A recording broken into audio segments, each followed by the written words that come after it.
Morta dopo 5 giorni di agonia in ospedale a Padova, la bimba di 1 anno e mezzo colpita da un malore nel letto a Montebelluna, il dolore di mamma e papà, la procura apre un fascicolo, venerdì l'autopsia.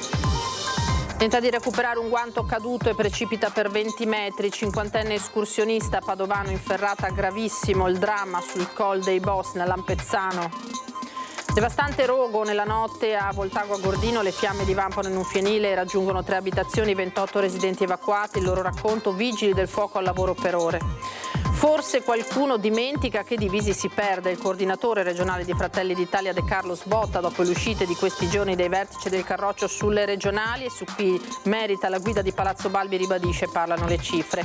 DASP urbano per 5 giovanissimi, alcuni dei quali minorenni, che a Jesolo hanno pestato un giovane ai mercatini di Natale, la violenza scattata dopo che la vittima aveva chiesto di essere lasciata in pace. A casa convalescente dopo i colpi ricevuti dall'esagitato che ha seminato il panico in pronto soccorso, parla Emiliano Rocco, l'operatore sociosanitario di Abano che ha fermato il giovane violento. Iniziati oggi in tutto il Veneto i saldi invernali, corsa all'acquisto scontato, segnali incoraggianti per il commercio, la spesa media delle famiglie sarà di 300 euro.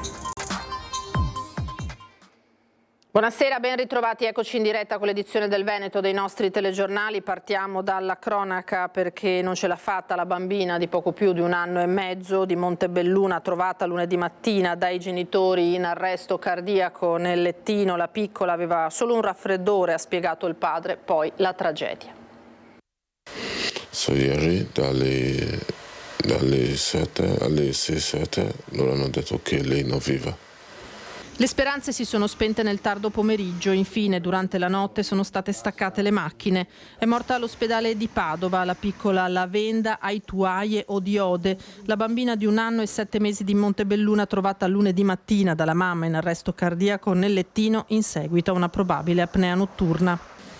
Quando lei ha svegliato per prendere la bambina, per andare in ospedale, lei ha trovato che la bimba non respira, abbiamo chiamato l'ambulanza, loro hanno venuto per vedere che cosa è successo, anche quando loro hanno venuto non hanno fatto qualcosa, loro poi fanno.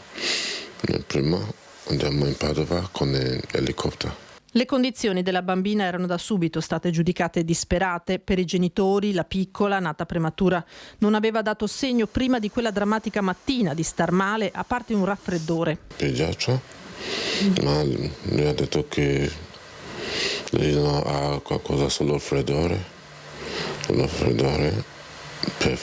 Lui ha detto che per fare la risorsa, sono solo così. Lavenda era la terza figlia di David Odiode, operaio di 41 anni di origini nigeriane, dipendente di un'azienda della zona, e della moglie Emersi di 33. La coppia è a Montebelluna dal 2016.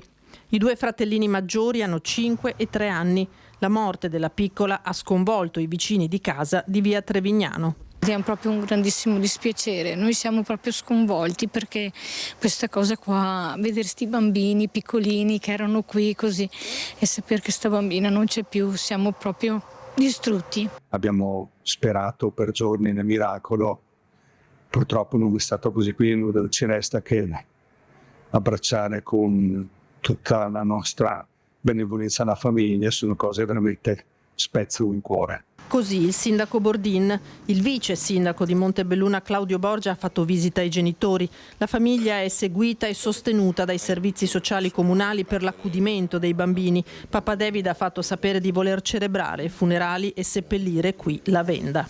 È sicuramente un gesto, devo dire, bellissimo per il territorio, dimostrazione che da noi l'integrazione funziona. La Procura della Repubblica ha aperto un fascicolo sulla morte della bambina, così da consentire tutti gli accertamenti utili a far luce sull'improvvisa tragedia che ha colpito la famiglia Odiode. L'autopsia sul corpicino della bambina verrà eseguita venerdì prossimo. Versa in gravi condizioni al Cafoncello di Treviso un escursionista di 50 anni di Padova precipitato per una ventina di metri dalla ferrata Col dei Boss a Cortina. L'uomo è rizzolato sul ghiaione sottostante, avrebbe riportato traumi alla testa e al bacino. L'incidente è accaduto questa mattina attorno alle 9:30. A lanciare l'allarme la compagna che si trovava con lui. Secondo la testimonianza della donna, il 50enne sarebbe precipitato nel tentativo di riprendere un guanto che gli era caduto e per questo aveva iniziato a calarsi dopo essersi assicurato a uno spuntone di roccia, ma all'improvviso la corda si è sfilata e l'uomo è precipitato. L'escursionista è stato recuperato dall'elicottero del SUEM e trasferito in ospedale a Treviso. E poi c'è il devastante incendio che ha distrutto nella notte un fienile e 3 abitazioni a Frassenè di Voltago a Gordino. Fortunatamente non ci sono stati né feriti né intossicati. Madonna, oddio mio, oddio! Siamo a Vic, nella frazione di Frassenè di Voltago a Gordino, dove la notte scorsa in questo fienile è divampato un incendio che ha intaccato i tetti di 3 delle case adiacenti. Tragedia sfiorata, l'incendio divampato la notte scorsa ha spaventato e non poco. Per fortuna non ci sono stati feriti. Noi siamo arrivati mi sembra verso le 11 e ho visto un contesto abbastanza apocalittico. Ho pensato a subito il peggio per tutte le abitazioni qui di località Vic e anche per i fienili. Abbiamo detto siamo in sicurezza verso le 4:30 del mattino, quindi capite che le ore non passavano mai. Panico tra i presenti, il quarto d'ora passato in attesa dell'arrivo delle prime squadre dei vigili del fuoco è sembrato infinito. Mio figlio è arrivato in camera, mi fa: papà, c'è un disastro. Ho guardato dalla finestra di casa mia, che è questa qui adiacente all'incendio, ho visto un bagliore allucinante, sono uscito sul terrazzo, c'era un caldo micidiale. Ma è venuto mio fratello a chiamarmi che vedeva già le fiamme alte e praticamente l'incendio è partito da questo fienile che vediamo qui sotto. Ho preso in mano un estintore e ho cercato di andare nella casa perché sapevo che ci abitavano 4 persone, ho cercato di andare a vedere se erano uscite o se erano ancora dentro. L'inferno? L'inferno sì, perché cosa fai? Ti senti impotente di fronte a fiamme alte ai 15 metri, cosa fai? Inizialmente in via Prudenziale sono state evacuate una trentina di persone. Noi ieri appena siamo arrivati abbiamo evacuato circa 25 persone. Alle 5 di mattina erano rientrate tutte le persone più o meno delle abitazioni che non erano state interessate alle fiamme, mentre abbiamo una situazione allo stato attuale che in questa abitazione ci sono una famiglia di 4 persone con 2 minori e questi sono residenti stabili durante tutto l'arco dell'anno, mentre qui sotto ci sono 2 famiglie di seconda casa e quelli questa sera torneranno nel loro comune di residenza. In una decina sono stati ospitati da parenti e amici e solo 3 hanno preferito dormire nelle scuole elementari attrezzate per fare fronte all'emergenza risoltasi grazie all'intervento di vigili del fuoco effettivi e volontari di Agordo, Belluno, Caprile, Cosaldo e Canale d'Agordo. E come ho detto anche quei 30 cittadini che hanno fatto la differenza anche loro. Grazie di cuore davvero a tutti per il supporto. Le operazioni di verifica di eventuali focolai sono proseguite per tutta la mattinata, mentre venivano anche effettuate le operazioni di bonifica e di messa in sicurezza degli immobili, poi posti sotto sequestro per approfondire le cause dell'incendio. Tra le ipotesi ci potrebbe essere il malfunzionamento di una caldaia per il riscaldamento o un cortocircuito elettrico. La fortuna ha voluto che non ci fosse vento e che le fiamme siano divampate quando la gente era ancora sveglia, dando così immediatamente l'allarme. Comunità mobilitata per aiutare la famiglia che nell'incendio di stanotte ha perduto la casa e con essa tutti i suoi averi. Alle offerte di ospitalità nel pomeriggio si è aggiunta l'attivazione di una raccolta fondi promossa dal comune di Voltago e dalla parrocchia di Frassenè, cui si può partecipare versando un'offerta sul conto corrente gestito dal parroco Don Fabiano. Le informazioni di dettaglio possono essere reperite nel sito www.parrocchiedelpoi.it e in quello della diocesi www.chiesadibellunofeltre.it. Torniamo ora sulla tragedia della strada a Trevignano. 2 persone sono indagate per omicidio stradale, intanto la comunità di paese si è stretta al dolore della famiglia di Marica Visentin, travolta sotto gli occhi della figlia mentre cercava di aiutare la madre con l'auto in panne.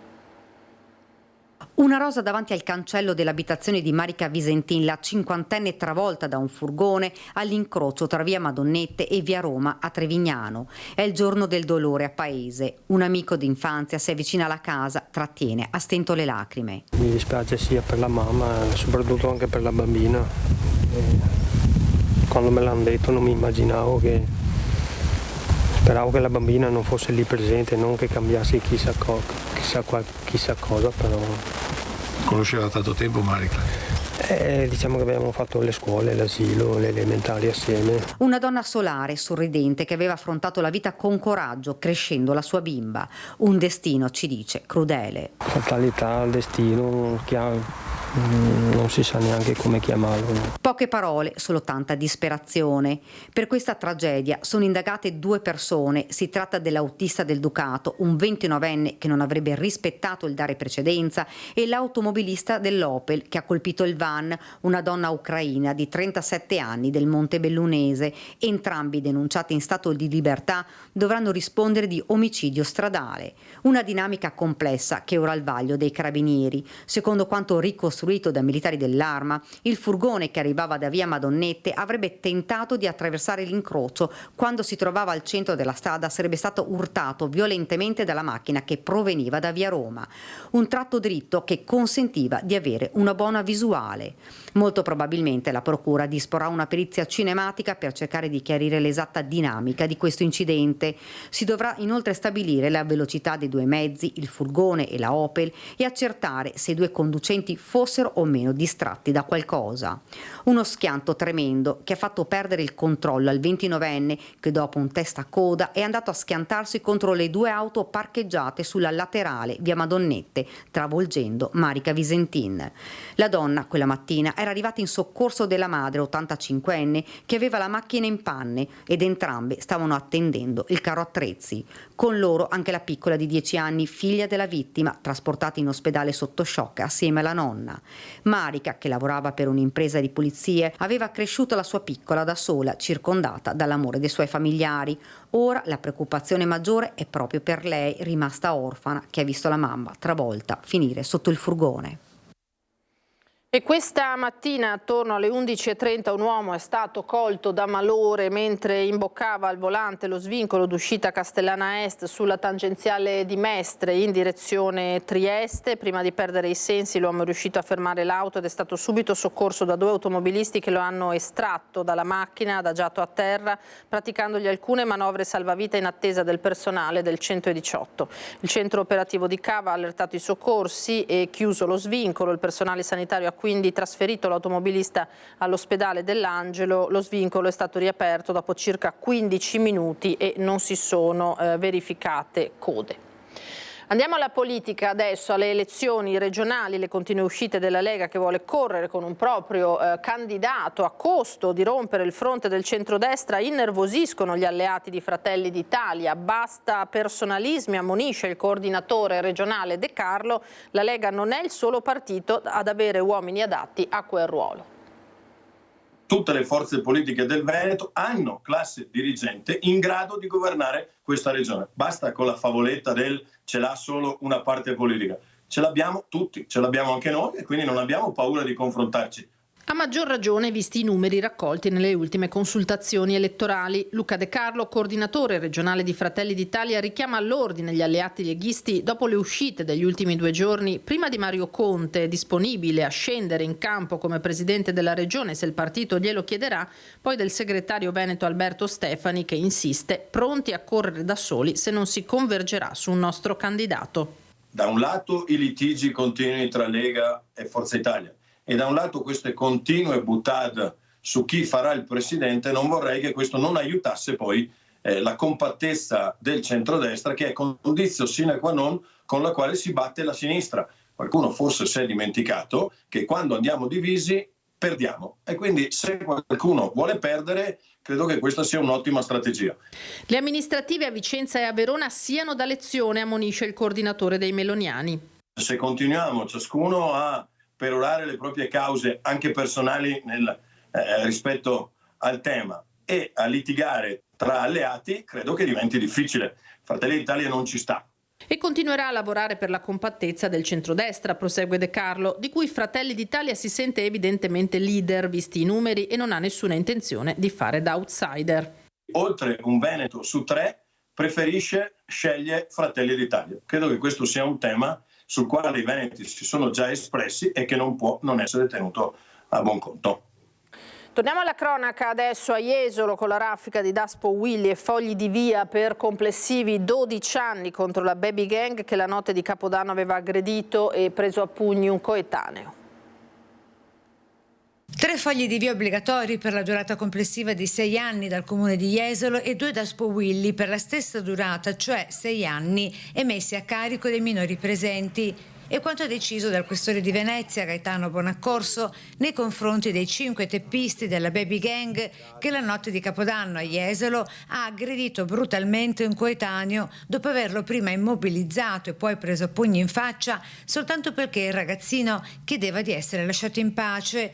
Il plauso del sindaco Christopher De Zotti per le misure restrittive adottate dal questore. Ringrazio il questore per i provvedimenti che ha messo in atto e che vanno a sanare l'unica situazione isolata che si è verificata a Capodanno, un Capodanno che altrimenti sarebbe stato assolutamente tranquillo nella città di Jesolo. Bene i provvedimenti perché continuano a rafforzare il messaggio che voglio andare tutti assieme con le forze dell'ordine e come città, di dire che chi viene a Jesolo per fare confusione o per violare la legge non è benvenuto e non resta impunito. I 5 bulli considerati a vario titolo socialmente pericolosi e per questo 3 di loro, cioè i maggiorenni, non potranno mettere piede in città per complessivi 6 anni, vale a dire 2 anni a testa, mentre sarà interdetto l'accesso a tutti i locali della Movida di Jesolo per 6 anni ai 2 minorenni, cioè per 3 anni ciascuno.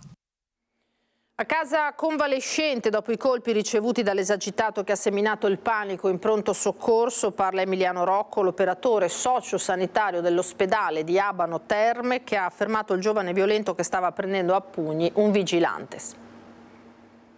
Non sono un eroe, sono un classico ragazzo con una famiglia bellissima. A me piace il mio lavoro, lo faccio con dedizione. Non vuole essere chiamato eroe Emiliano Rocco, l'operatore sociosanitario della casa di cura di Abano Terme, che la notte tra il 2 e il 3 gennaio è riuscito a fermare un esagitato che stava aggredendo un vigilante se si stava per scagliare contro medici e pazienti del pronto soccorso. È stata proprio una frazione di secondo, il mio istinto mi ha portato a pensare chi era lì presente come paziente, ai miei colleghi, a quello che poteva succedere. Pochi minuti sembrati eterni, il 24enne nordafricano, bloccato poco prima dai carabinieri alla stazione delle Terme con dell'hashish, era in ospedale ad Abano perché a causa degli stupefacenti si era sentito male, ma una volta in pronto soccorso ha cominciato ad agitarsi ed essere violento. Emiliano Rocco ha bloccato il giovane mentre stava afferrando alle spalle il vigilante, ha rimediato anche lui, colpi alla spalla, la prognosi è di 15 giorni. Durante il Covid eravamo degli eroi e adesso non lo siamo più. Questa è la realtà delle cose e la gente è stanca, la gente quando arriva in pronto soccorso vede il troppo tempo, anche se magari il troppo tempo non è, perché noi stiamo lì a dare il massimo sempre. Fortunatamente non ci sono state conseguenze, il 24enne è stato fermato in tempo, ma le aggressioni verso i sanitari sono frequenti. Voglio ringraziare ovviamente i colleghi che mi hanno dato supporto e veramente quando hanno visto che la situazione stava per peggiorare sono venuto in aiuto e voglio ringraziare le forze dell'ordine perché sono state veramente efficienti. Ora il riposo a casa e l'affetto della famiglia e dei suoi 2 bambini, per il quale, a prescindere da quello che ha fatto la scorsa notte, resta sempre un eroe. Il figlio mi ha abbracciato e mi ha detto: posso inviare le foto, posso parlare di te, che c'è il mio eroe, me l'hai detto ieri sera. I ladri scatenati invece questa notte a Vicenza, prese di mira 2 attività in viale Trieste, sono scappati col bottino dalla farmacia, hanno forzato la saracinesca del bar a poca distanza senza però riuscire a entrare.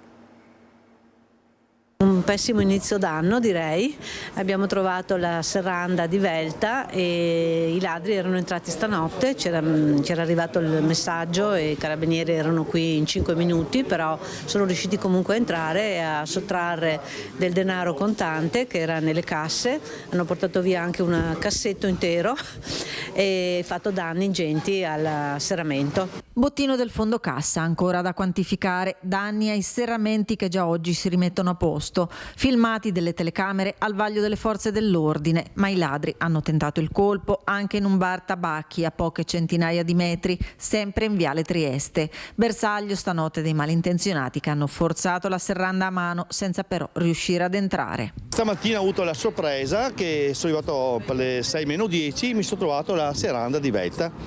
Allora ho guardato con le telecamere, perché avevamo telecamere e tutto quanto, ho visto tre individui che hanno tentato di forzare per entrare, però non ci sono riusciti, sono scappati via per disturbo, magari qualche macchina che passava. Ecco, comunque non è una zona tranquilla, ci abbia più sicurezza, più controllo, perché ormai siamo stanchi. Per noi commercianti, per quanto telecamere, sicurezza, tutto quanto, però ragazzi non si può vivere così, specialmente per le persone anziane che sono molto, diciamo, sì, rischiano di più, insomma, ecco. Sulla situazione del quartiere San Francesco è intervenuta anche l'esponente di Fratelli d'Italia Giulia Gennaro, ribadendo la necessità che sul fronte sicurezza i quartieri cittadini siano maggiormente attenzionati. C'è stato un episodio anche la settimana scorsa di una signora anziana che è stata rapinata fuori dal supermercato qui a Parco Città. Io ho richiesto più e più volte all'amministrazione comunale di avere un occhio di riguardo per quanto riguarda proprio i quartieri e le zone calde della città. Ecco, il quartiere San Francesco purtroppo negli ultimi mesi è stato episodi di varie situazioni di degrado, di pericolosità anche proprio per i cittadini stessi. Cambiamo tema perché sono iniziati oggi in tutto il Veneto i saldi invernali, corsa all'acquisto scontato, segnali incoraggianti per il commercio. Ecco quanto spenderanno i veneti e quali sono i consigli per non incorrere in truffe. Saldi, ne ha approfittato già? Sì, qualche regalo, sì. Non per lei quindi? No, non per me, non ancora, stranamente. Un paio di pantaloni, qualche maglietta, nulla di esagerato, insomma. Avevi già puntato, sei andato a colpo sicuro?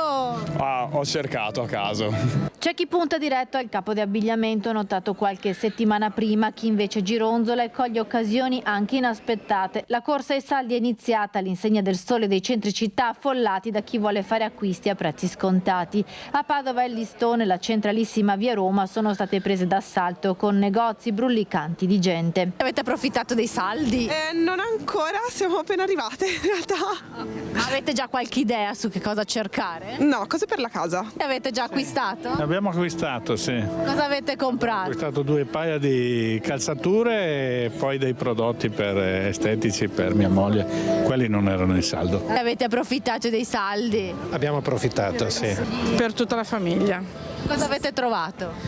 Giacche che avevamo bisogno, pantaloni. Abbigliamento e scarpe, oggetti per la casa, biancheria ma anche elettronica. L'avvio delle svendite invernali ha un segno positivo rispetto al 2024, come rilevano i primi dati di Federmoda, Ascom, Confcommercio. Abbiamo una prima stima che hanno dato i nostri associati di un più 4% rispetto all'anno scorso, quindi abbiamo comunque una stima nazionale di 138 euro a persona, che sarà la spesa che spenderanno gli italiani, e per i padovani invece siamo riusciti, abbiamo fatto degli altri calcoli, insomma arriviamo quasi a 140 euro, quindi è un buon inizio. Le famiglie spenderanno in media 310 euro. L'indicazione principale è che nel cartellino deve esserci scritto il prezzo iniziale e la percentuale di sconto e il prezzo finale.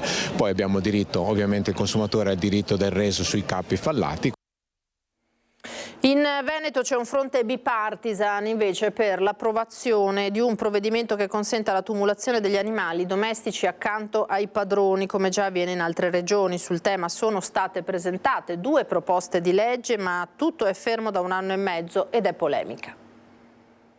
Chiedo che la Regione del Veneto dia un'accelerata all'iter per la modifica della legge in tema funerario.